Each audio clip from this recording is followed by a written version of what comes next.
octagon, Bruce Buffer. Bruce, why are you here tonight? You know, I'm here because aside from Mike being a friend for a long time, and my brother, you know, the great Michael Buffer, obviously announcing so many of his fights. Sure. I've seen Michael fight. I've been to Michael in social sessions, but now I'm going to see him perform on the hardwood without gloves. And you know what? I can't wait. His story is so fascinating with the hard knocks and all the great things that happened to him.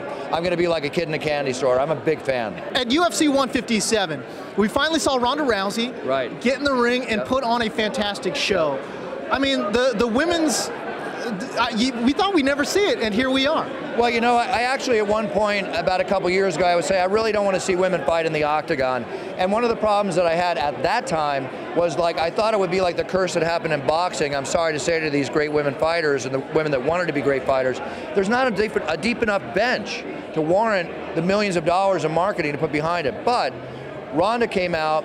She scored, I heard, in the area of 500,000 or more pay-per-view buys. Layla Ali, when she fought, I've been told, I read, maybe at the most got 125,000 buys. So what you're seeing is a star being born right in front of our eyes. Is the UFC kind of like the NFL? It doesn't matter what they put out. As long as they put something out, people are going to watch? Well, I think your diehard fans will watch every single UFC fight that comes along, but the beauty of Dana White and the Fertitta brothers that run this organization is that they've signed the best fighters in the world.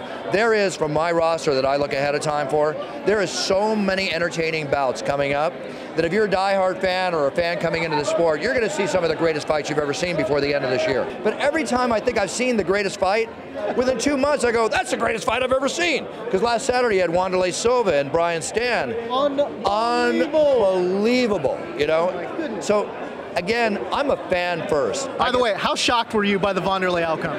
You know, I wasn't shocked. I was just like jaw dropped. I was like, oh my God, they're going at it. And I thought Wanderlei Silva stepped into a time machine and became 10 years younger. It's like, he still has it in him. That engine is burning like fire. It's awesome. What super fight would you like to see the most? At this point in time, I want to see Anderson Silva and Jon Jones go at it. I think that'll be the biggest mega fight in the history of the UFC. And it's a kind of fight that I think the Dana would have to put on at some great place like the stadium, the Dallas Cowboy Stadium. You know, I think that's the one that could set it.